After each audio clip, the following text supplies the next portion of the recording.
Assalamualaikum warahmatullahi wabarakatuh. Kembali lagi di kuliah analisis data statistik. Pada pertemuan yang kelima ini, kita akan membahas terkait distribusi diskrit khusus. Jadi, di sini kita akan membahas beberapa distribusi diskrit yang memiliki ciri-ciri khas gitu ya, yang memiliki sifat-sifat khusus.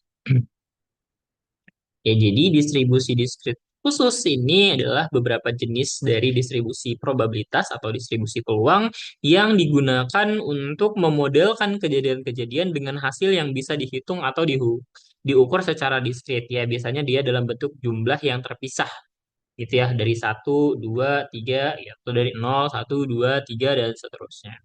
Nah, jadi pada distribusi ini, peluang dari setiap nilai yang mungkin diambil oleh variabel acak yang terpisah atau diskrit. Gitu. Jadi kita akan menggunakan peubah acak diskrit gitu. Dan total peluangnya itu selalu berjumlah satu ya. Ingat ya, peluang itu jumlahnya haruslah. Nah, distribusi diskrit ini sering digunakan dalam beberapa kasus, contohnya pada jumlah keberhasilan dalam percobaan, kemudian banyaknya kejadian tertentu dalam interval waktu tertentu, atau ya mungkin yang paling sederhana adalah hasil dari suatu pelemparan koin gitu. Nah, ada apa saja distribusi-distribusi khusus? Kita lihat. Yang pertama itu adalah distribusi uniform diskrit. Nah, jadi pada distribusi ini ya ini merupakan salah satu contoh bentuk peluang distribusi atau distribusi peluang diskrit yang paling sederhana. Jadi, dalam distribusi ini, peubah acaknya eh, punya peluang yang sama untuk setiap nilai X. Ya, jadi peluangnya itu sama untuk setiap nilai X. Ya, jadi distribusi yang semacam ini, ya, kalau misalkan ada distribusi yang mana peluangnya itu dia sama semua, ya maka dia kita sebut sebagai distribusi uniform.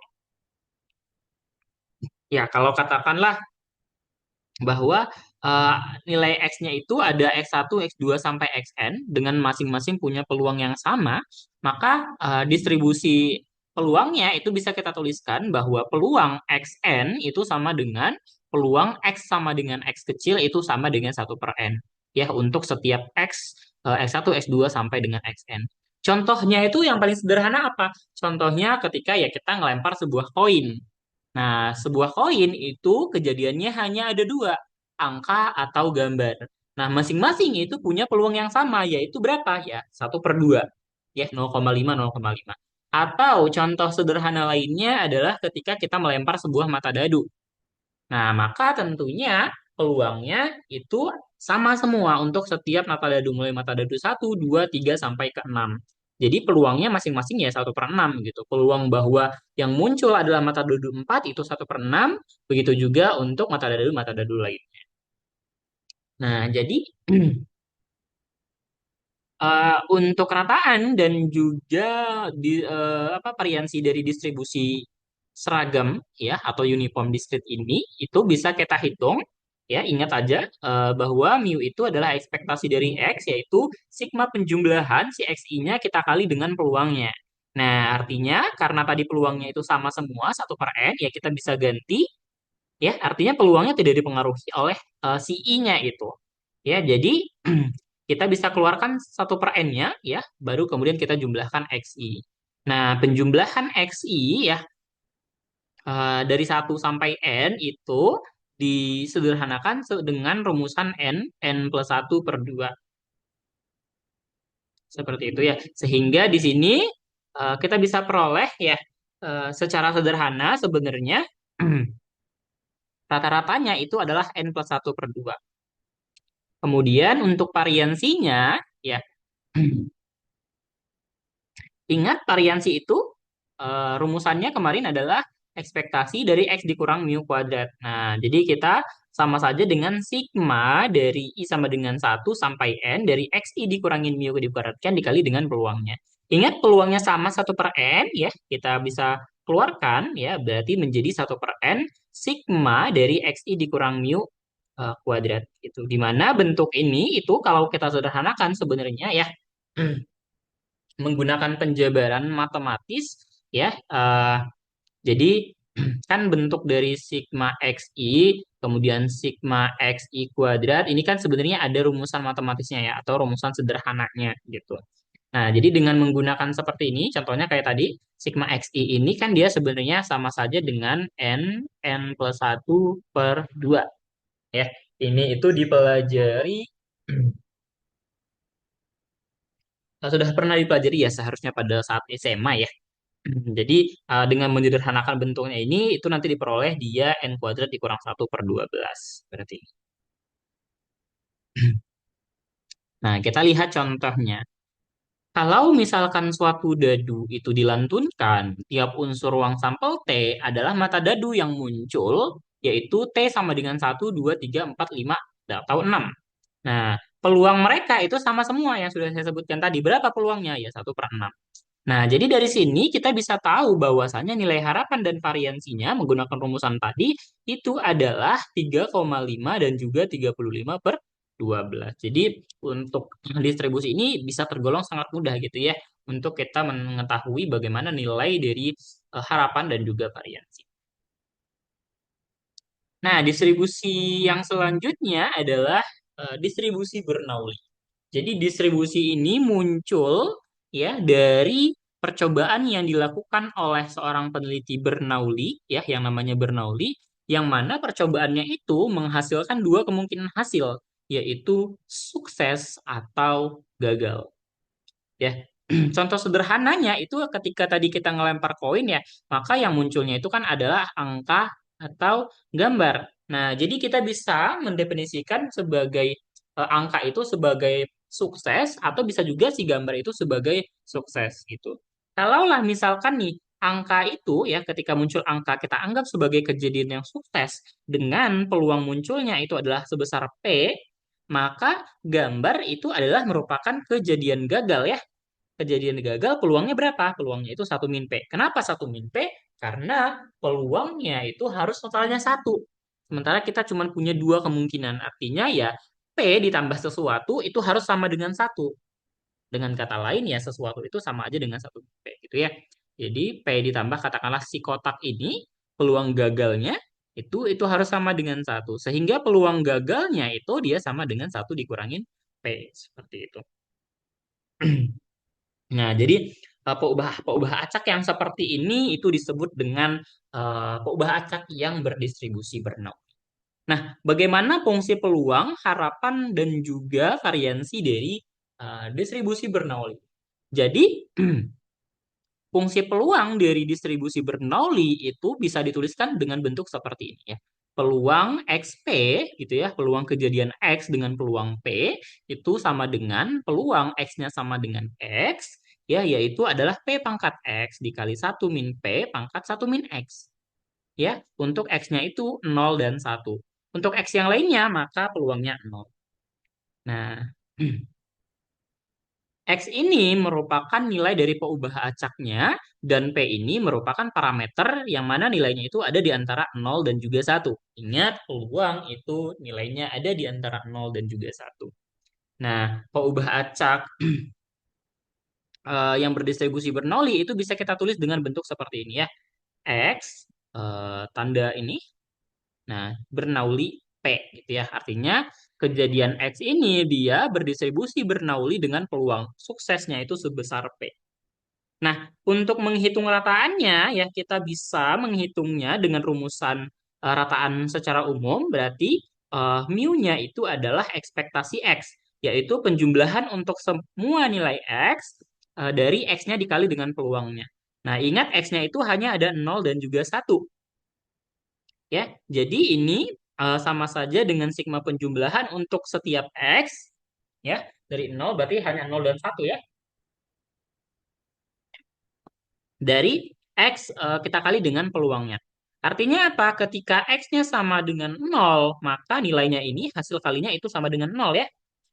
Nah, kemudian ketika X-nya sama dengan 1, tentu nilainya menjadi 1 dikali P pangkat 1, kemudian 1 min P pangkat 1 dikurangin 1 ya. 1 kurang 1 itu 0, berarti 1 min P pangkat 0 itu sama dengan 1. Nah, sama saja dengan P gitu. Nah, jadi peluangnya sorry, nilai harapannya itu adalah sama dengan peluang suksesnya itu tadi. Lalu gimana dengan variansinya? Nah, untuk menghitung variansi, kita bisa mula-mula mencari dulu momen keduanya ya, atau ekspektasi dari X kuadratnya. Nah, dengan cara yang sama kayak yang tadi, kita bisa dapatkan ternyata nilainya itu adalah P. Ya, ingat ya di pembahasan sebelumnya kita sudah belajar bahwasanya secara umum variansi X itu dia adalah momen keduanya atau ekspektasi X kuadrat kita kurangkan dengan ekspektasi X yang dikuadratkan. Nah, ekspektasi X kuadratnya nilainya adalah P. Kemudian ekspektasi X-nya tadi juga nilainya P ya. Maka ini menjadi P kuadrat. Nah, ini kalau kita sederhanakan bisa kita faktorkan menjadi P dikali 1 min P. Artinya peluang suksesnya kita kalikan dengan peluang gagalnya. Seperti itu. Nah, yang berikutnya adalah distribusi binomial. Nah, distribusi binomial ini adalah percobaan berulang dan acak dari percobaan Bernoulli.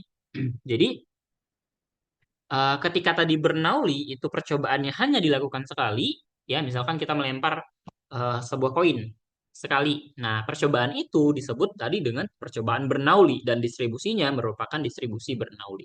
Nah, tetapi ketika tadi percobaan-percobaannya ini ya, artinya si koinnya kita lemparkan lebih dari satu kali, katakanlah kita melemparnya sebanyak 5 kali, sebanyak 10 kali gitu ya. Nah, maka percobaan yang seperti ini itu disebut berdistribusi binomial yang ditulis dengan X tanda ini tadi ya berdistribusi binomial NP. Jadi percobaannya N kali dengan peluang suksesnya itu sebesar P.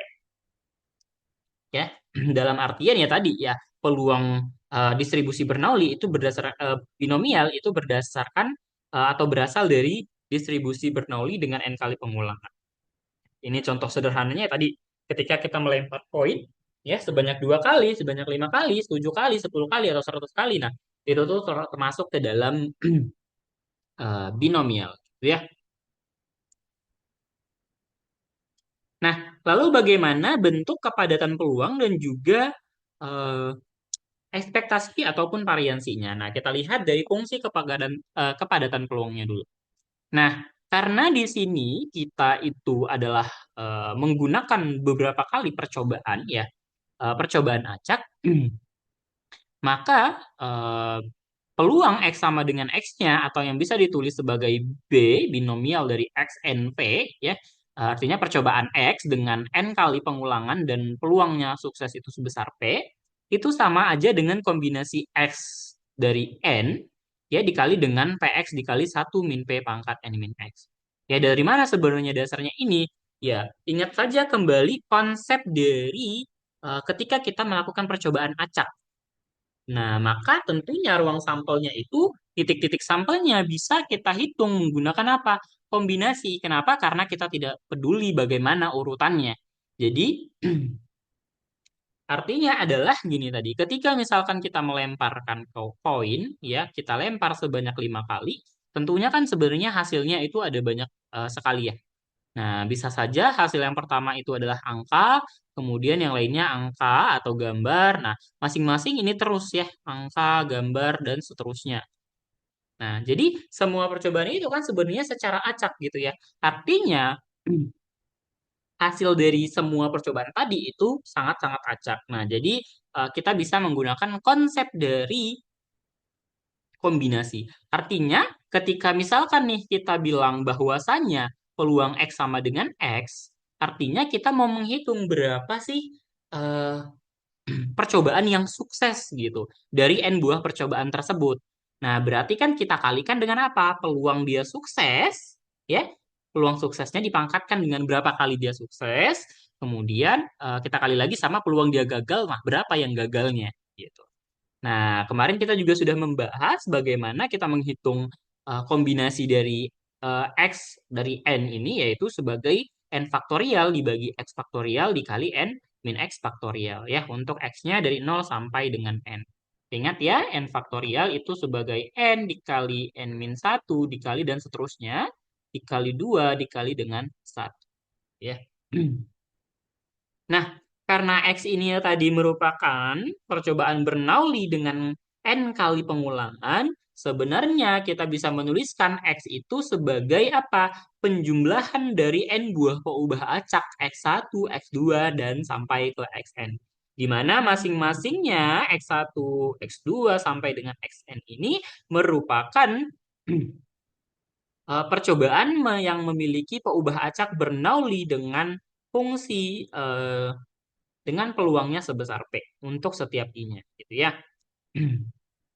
Nah, dari asumsi ini tadi kita bisa menghitung ekspektasi dan juga variansinya dengan cara yang ya. Tentunya setiap percobaan Bernoulli itu dia saling bebas ya. Artinya setiap percobaan itu tidak punya hubungan sama sekali.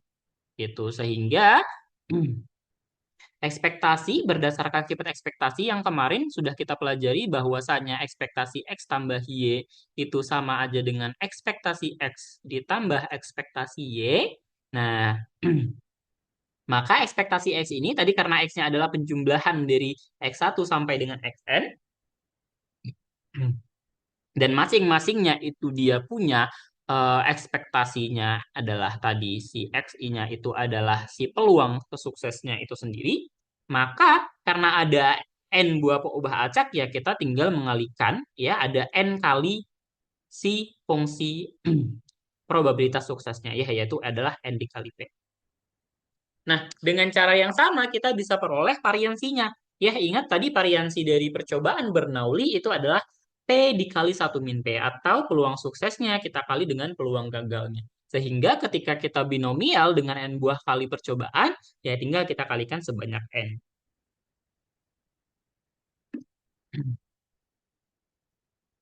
Contoh. Nah, kalau misalkan pelanturan sebuah koin itu dilakukan sebanyak 4 kali, tentukan peluang bahwa sebenarnya ada 3 bagian gambar yang muncul. Oke, berarti di sini kita pengen sebenarnya bagian gambar ini sebagai suksesnya. Tentu peluangnya karena ini adalah sebuah koin, ya peluangnya sama ya tadi karena di sini ada dua kemungkinan, masing-masingnya itu peluangnya adalah 1/2 ya. Nah, maka peluang suksesnya itu adalah 1/2. Nah, berarti ketika kita pengen kan ada 3 bagian dari 4 kali percobaan itu yang muncul adalah gambar, berarti peluang X sama dengan 3. Artinya dari keempat kali percobaan ya, peluang bahwa munculnya 3 gambar itu adalah berarti kombinasi 3 dari 4 dikali peluang suksesnya sebanyak 3 kali dikali peluang gagalnya yaitu 1,5-nya juga ya karena peluangnya sama, dipangkatkan dengan 4 dikurangin 3. Nah, kombinasi ini itu adalah 4 faktorial dibagi 3 faktorial dikali 1 faktorial, kemudian dikali ini 1/8 ya. Lalu yang ini dia adalah 1/2. Nah, 3 faktorial dengan 4 faktorial itu tersisa 4. 4 dengan 8 itu hasilnya adalah 2 ya. Nah, setengah dikali setengah itu sama dengan 1/4. Jadi peluangnya adalah 1/4. Nah, selanjutnya adalah distribusi Poisson.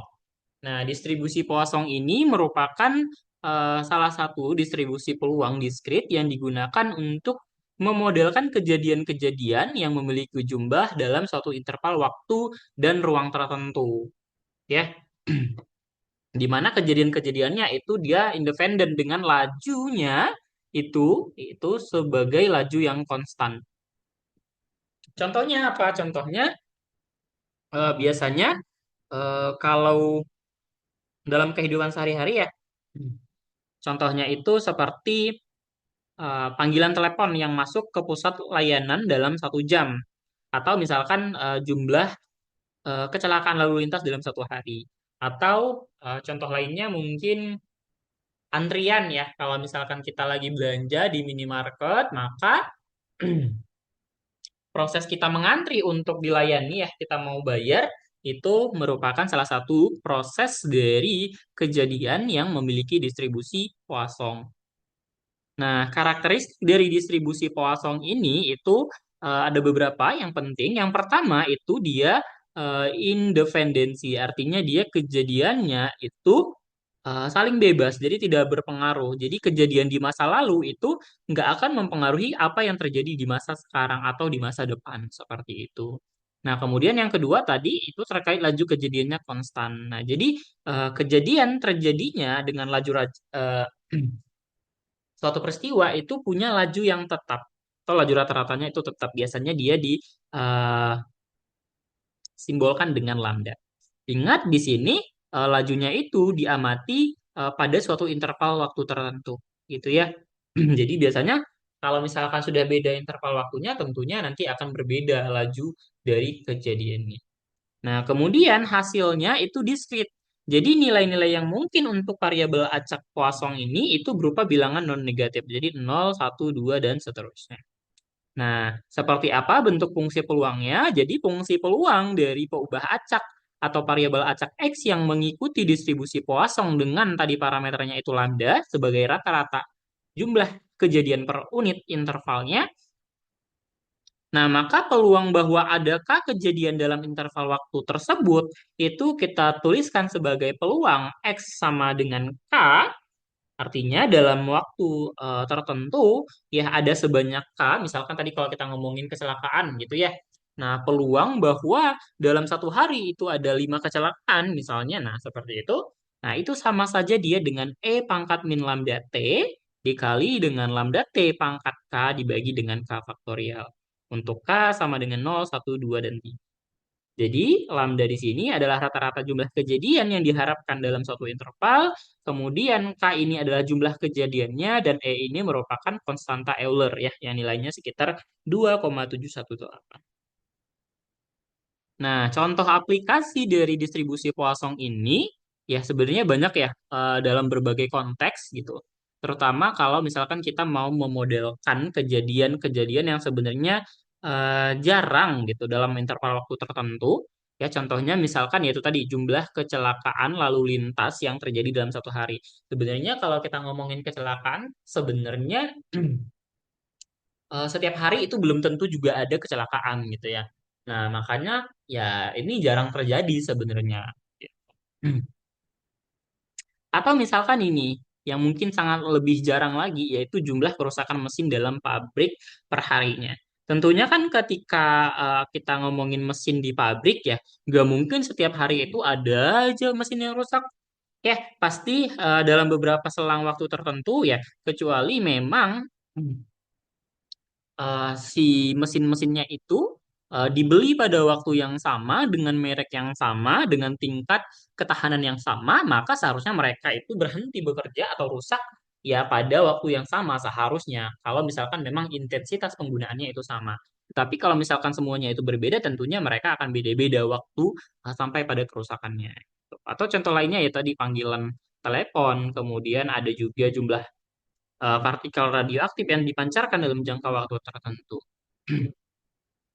Nah, uniknya di distribusi ini ya, rataan dan variansinya itu nilainya sama, yaitu siapa? Si lambda itu sendiri yang kita pandang sebagai laju dari kejadiannya itu tadi. Gitu ya. Dan biasanya dia dituliskan sebagai X berdistribusi Poisson lambda.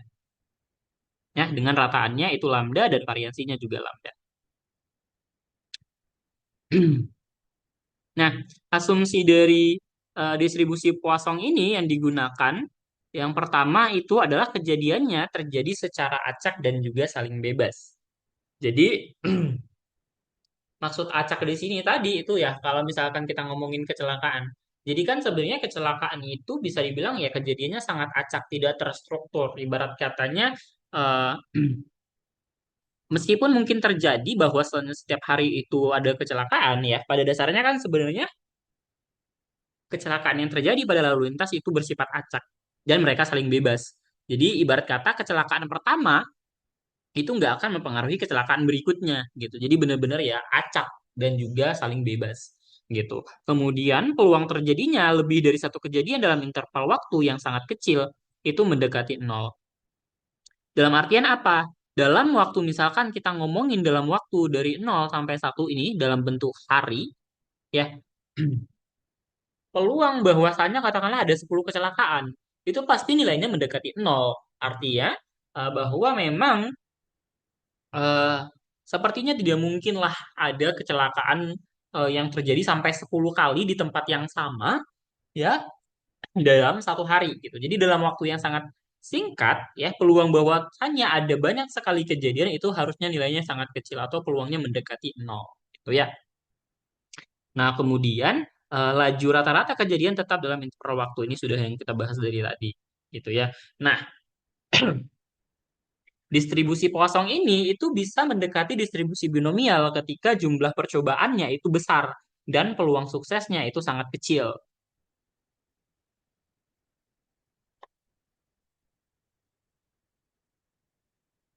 Sehingga bisa kita tulis bahwa NV ini itu mendekati lambda. Ya, jadi ketika misalkan apa ya? Misalkan kita mau katakanlah mencoba sebuah percobaan pada tikus-tikus gitu ya. Nah, kita mau menyuntikkan suatu serum ke dalam tikus. Nah, peluang misalkan tikusnya tadi itu meninggal karena serum yang kita suntikkan, katakanlah itu sangat kecil, yaitu 0,0001. Itu. Nah, ketika kita mengambil banyak tikus untuk sampelnya, ya, dalam artinya kita melakukan banyak percobaan. Nah, maka percobaan ini tadi yang seperti itu bisa didekati dengan distribusi Poisson. Seperti itu ya.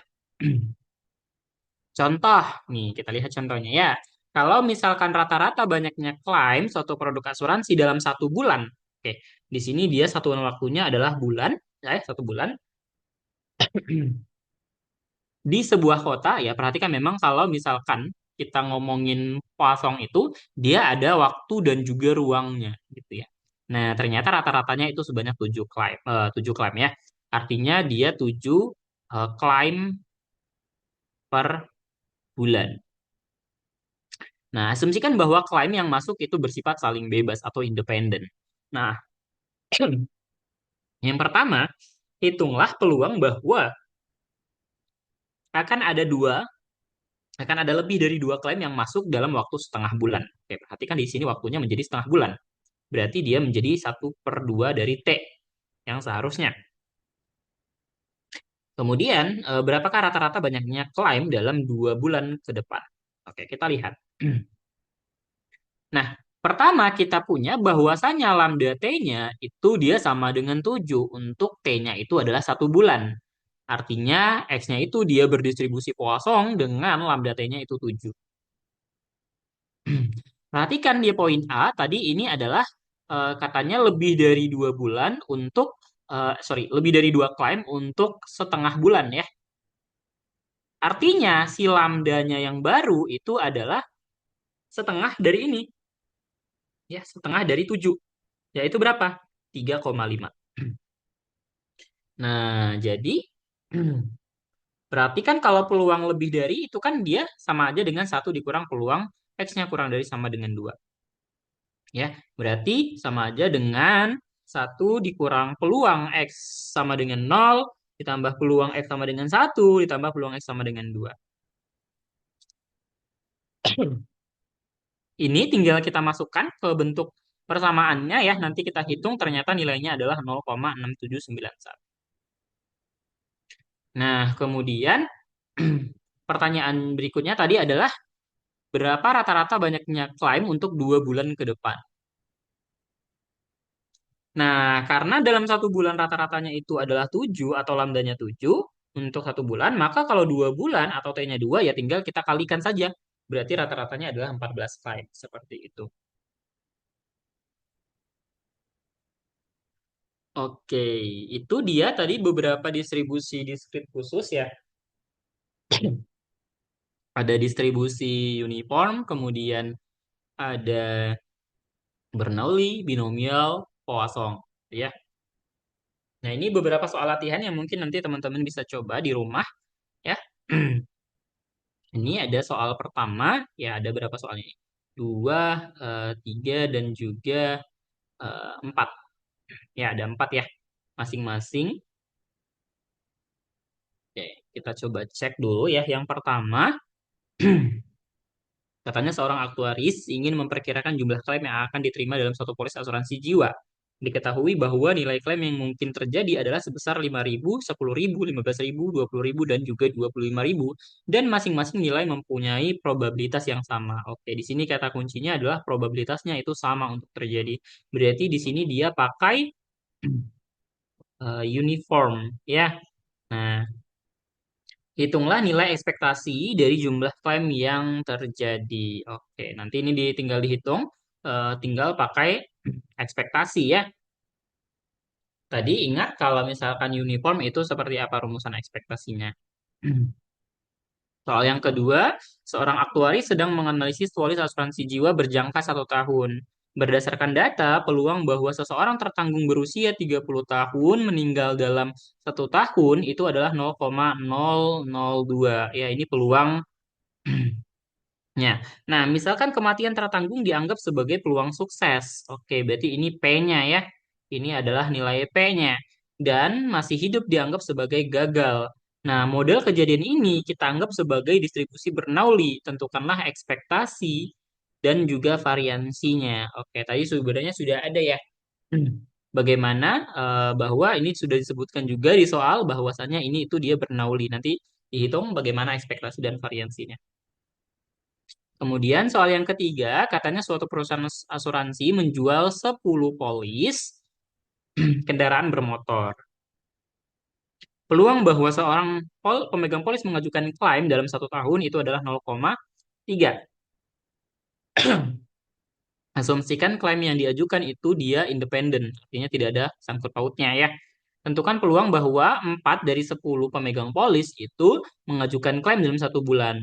Kemudian, oke berarti kemudian hitung ekspektasi jumlah klaim yang akan diajukan. Oke, berarti kalau melihat kasusnya ini harusnya dia binomial ya. Binomial dengan N-nya itu sama dengan 10, kemudian P-nya itu adalah 0,3 ya. Nah, jadi nanti dihitung nilai ekspektasinya tadi seperti apa, kemudian peluang ya, berarti ini pertanyaannya adalah peluang bahwa X sama dengan 4 ya. Peluang X-nya sama dengan 4. Nanti dihitung bagaimana tadi cara menghitungnya tadi sudah kita bahas. Nah, soal terakhir, seorang aktuaris mencatat bahwa rata-rata ada 5 klaim asuransi kesehatan yang diajukan setiap hari. Oke, di sini ini adalah satuan waktunya ya per hari di sebuah perusahaan. Gunakan distribusi Poisson. Oke, di sini sudah disebutkan ya distribusinya untuk menghitung peluang bahwa ada 1 hari yang dimana dia tidak ada klaim yang diajukan. Berarti kita ingin bahwa apa? Peluang X sama dengan 0. Ini sama dengan berapa? Kemudian dia bilang hitung juga ekspektasi dan variansi dari klaim per harinya. Oke, jadi di sini lambda T-nya itu sama dengan 5 ya. Nah, tadi gimana kalau misalkan untuk ekspektasi dari distribusi Poisson dan juga variansi dari distribusi Poisson itu seperti apa? Oke, itu saja untuk pertemuan kita yang kelima ini. Nanti akan kita lanjutkan pada pertemuan yang terakhir ya. Untuk UTS itu nanti kita membahas distribusi kontinu khusus. Oke, saya cukupkan untuk pertemuan hari ini. Terima kasih. Assalamualaikum warahmatullahi wabarakatuh dan sampai jumpa lagi.